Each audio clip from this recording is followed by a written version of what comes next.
Hello and welcome, Fright fans, to this, the Horror Story Corner, where tonight we have a terrifying tale requested by one of our listeners and penned by Robert E. Howard. It concerns a man named Genseric and his most trusted allies sailing towards Rome. However, once alone, he receives a visitation from someone almost recognisable. Someone who may lead Genseric into a bloody battle, and lead the whole of Rome into the Horror Story Corner. I hope you enjoy Delenda Est. It's no empire, I tell you. It's only a sham. Empire? Pah! Pirates, that's all we are. It was Honeygaze, of course, the ever moody and gloomy, with his braided black locks and drooping moustaches, betraying his Slavonic blood.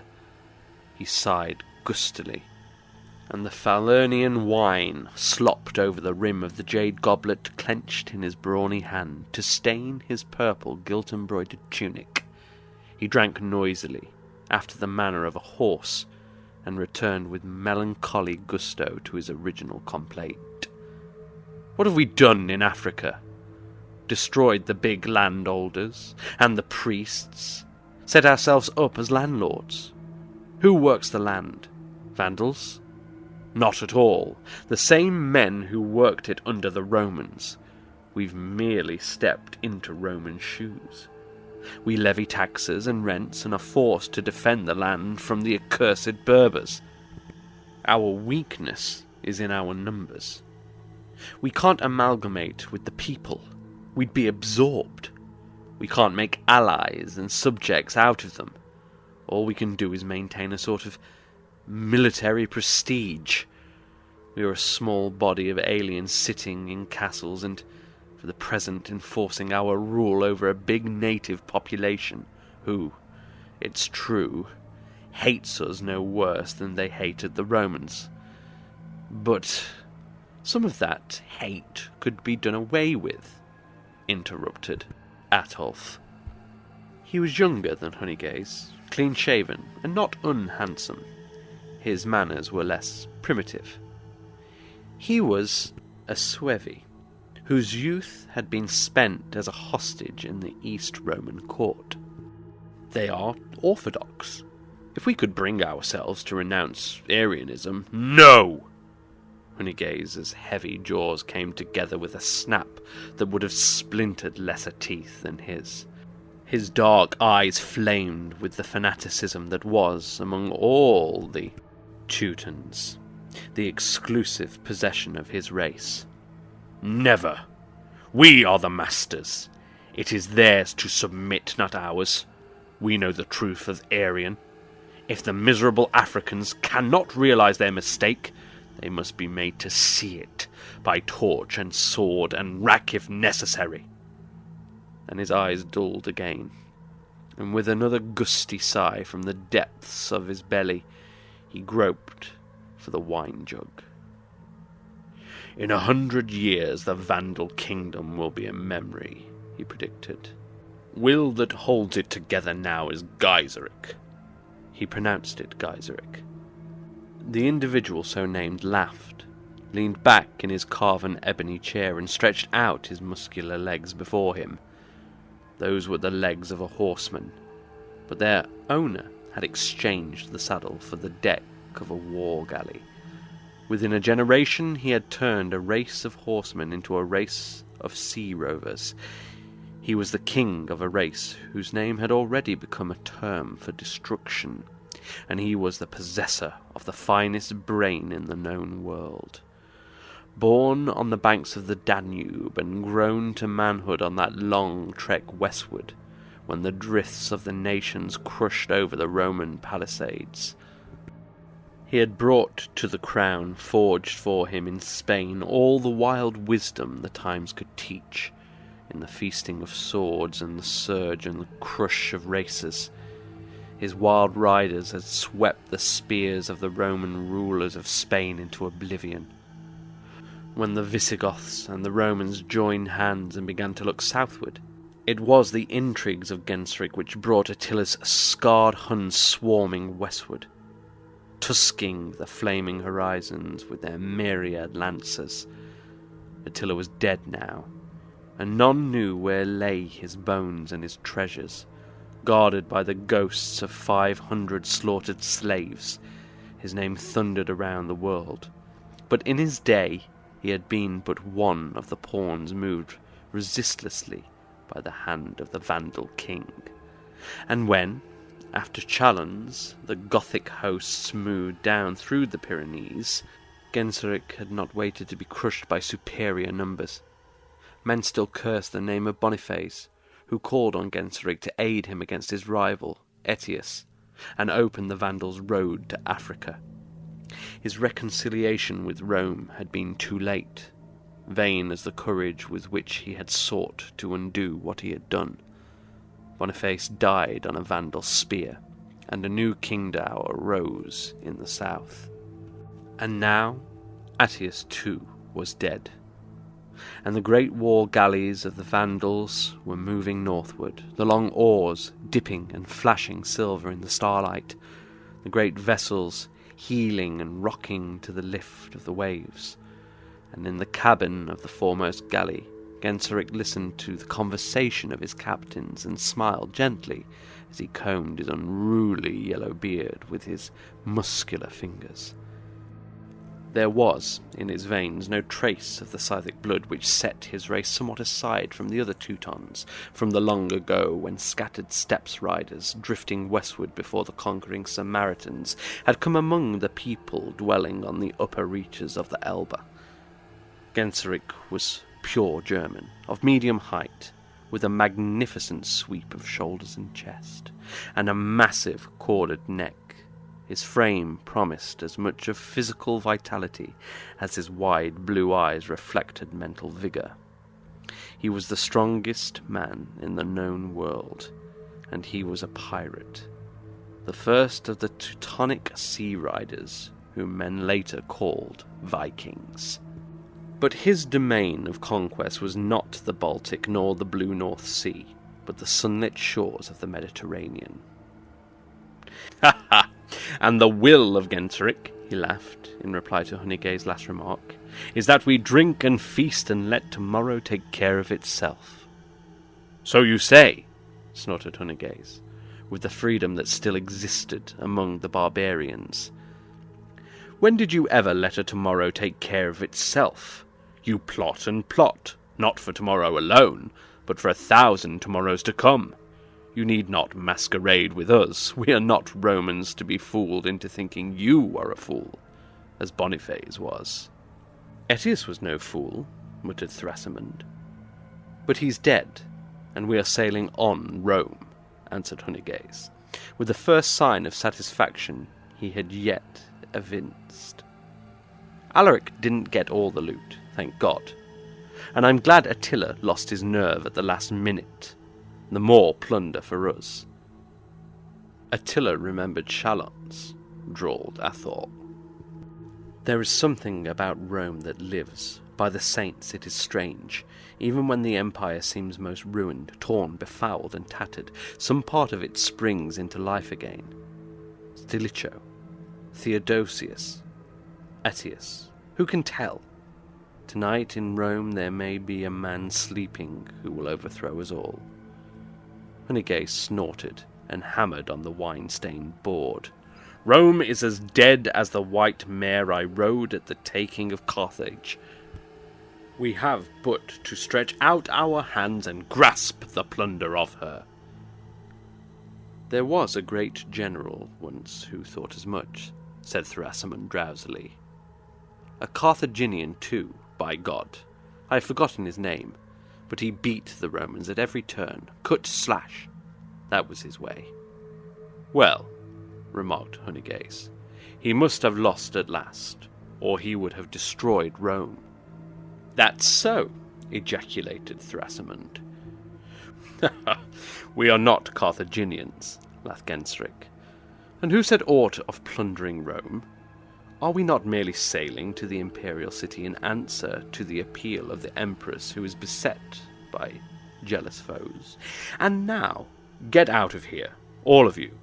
I want to sleep."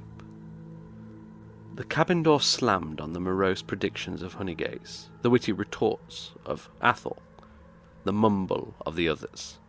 Genseric rose and moved over to the table to pour himself a last glass of wine. He walked with a limp. A Frankish spear had girded him in the leg long years. He lifted the jewelled goblet to his lips, wheeled with a startled oath. He had not heard the cabin door open, but a man was standing across the table from him. "By Odin!" Genseric's Arianism was scarcely skin deep. "What do you in my cabin?" The voice was calm, almost placid, after the first startled oath. The king was too shrewd to often evince his real emotions. His hand stealthily closed on the hilt of his sword, a sudden and unexpected stroke. But the man made no hostile movement.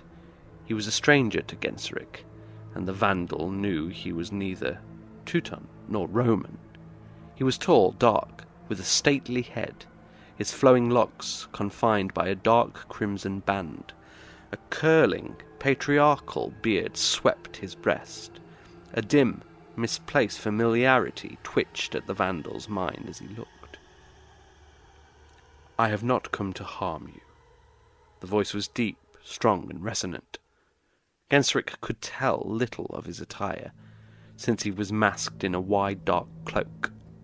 The Vandal wondered if he grasped a weapon under that cloak. "Who are you? And how did you get into my cabin?" he demanded. "Who I am? It matters not," returned the other. "I have been on this ship since you sailed from Carthage. You sailed at night. I came aboard then." "I never saw you in Carthage," muttered Genseric.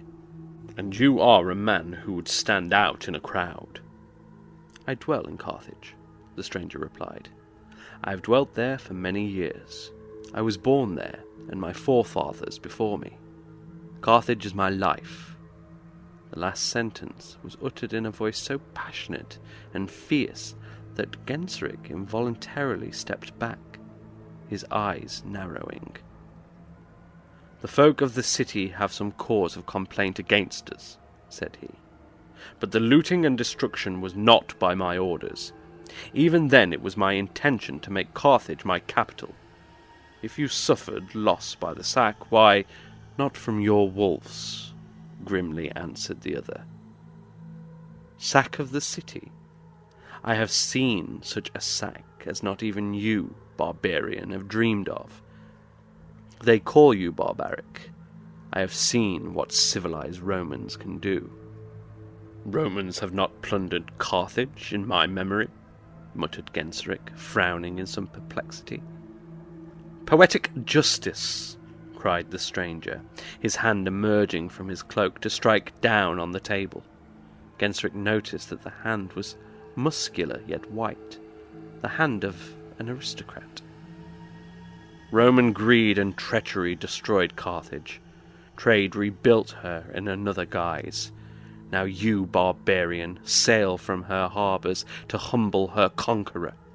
Is it any wonder that old dreams silver the cords of your ships, and creep amidst the holds, and the forgotten ghosts burst their immemorable tombs to glide upon your decks?" "Who said anything of humbling Rome?" uneasily demanded Genseric. "I merely sail to arbitrate a dispute as to succession." "Pah!" Again the hand slammed down on the table. "If you knew what I know, you would sweep that accursed city clean of life before you turn your prow southward again. Even now those you sail to aid plot your ruin, and a traitor is on board your ship." "What do you mean?" Still there was neither excitement nor passion in the Vandal's voice. "Suppose I give you proof that your most trusted companion and vassal plots your ruin with those to whose aid you lift your sails." "Give me that proof, then. Ask what you will." answered Genseric with a touch of grimness. "Take this in token of faith."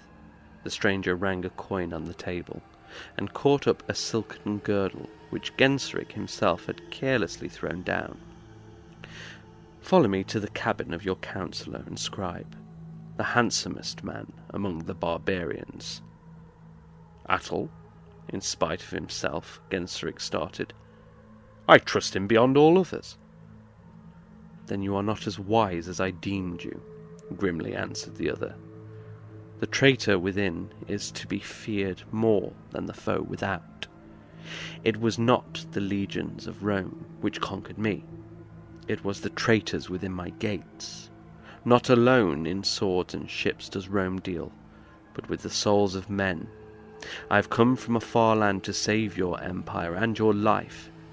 In return I ask but one thing. Drench Rome in blood." For an instant the stranger stood, transfigured, mighty arm lifted, fist clenched, dark eyes flashing fire. An aura of terrific power emanated from him, awing even the wild vandal. Then sweeping his purple cloak about him with a kingly gesture, the man stalked to the door and through it, despite Genseric's exclamation and effort to detain him. Swearing in bewilderment, the king limped to the door, opened it, and glared out on the deck. A lamp burned on the poop. A reek of unwashed bodies came up from the hold where the weary rowers toiled at their oars. The rhythmic clack vied with a dwindling chorus from the ships which followed in a long ghostly line. The moon struck silver from the waves, shone white on the deck. A single warrior stood on guard outside Genseric's door, the moonlight sparkling on his crested golden helmet and Roman corselet. He lifted his javelin in salute. "Where did he go?" demanded the king. "Who, my lord?" inquired the warrior, stupidly. "The tall man, dolt!" exclaimed Genseric impatiently. "The man in the purple cloak who just left my cabin." "None has left your cabin since the Lord Hunegaze and the others went forth, my lord," replied the vandal in bewilderment. "Liar!" Genseric's sword was a ripple of silver in his hand as it slid from its sheath. The warrior paled and shrank back. "As God is my witness, king," he swore, "no such man have I seen this night." Genseric glared at him. The Vandal king was a judge of men, and he knew this one was not lying. He felt a peculiar twitching of his scalp, and turning without a word limped hurriedly to Attal's cabin. There he hesitated, then threw open the door. Attal lay sprawled across a table in an attitude which needed no second glance to classify. His face was purple, his glassy eyes distended, and his tongue lolled out blackly. About his neck, knotted in such a knot as seamen make, was Genseric's silken girdle. Near one hand lay a quill, near the other ink and a piece of parchment. Catching it up, Genseric read laboriously. "To Her Majesty, the Empress of Rome, I, thy faithful servant, have done thy bidding, and am prepared to persuade the barbarian I serve to delay his onset on the imperial city until the aid you expect from Byzantium has arrived. Then I will guide him into the bay I mentioned, where he can be caught as in a vice and destroyed with his whole fleet." And the writing ceased with an erratic scrawl. Genseric glared down at him, and again the short hairs lifted on his scalp. There was no sign of the tall stranger, and the Vandal knew he would never be seen again. "Rome shall pay for this," he muttered. The mask he wore in public had fallen away. The Vandal's face was that of a hungry wolf. In his glare, in the knotting of his mighty hand, it took no sage to read the doom of Rome. He suddenly remembered that he still clutched in his hand the coin the stranger had dropped on his table.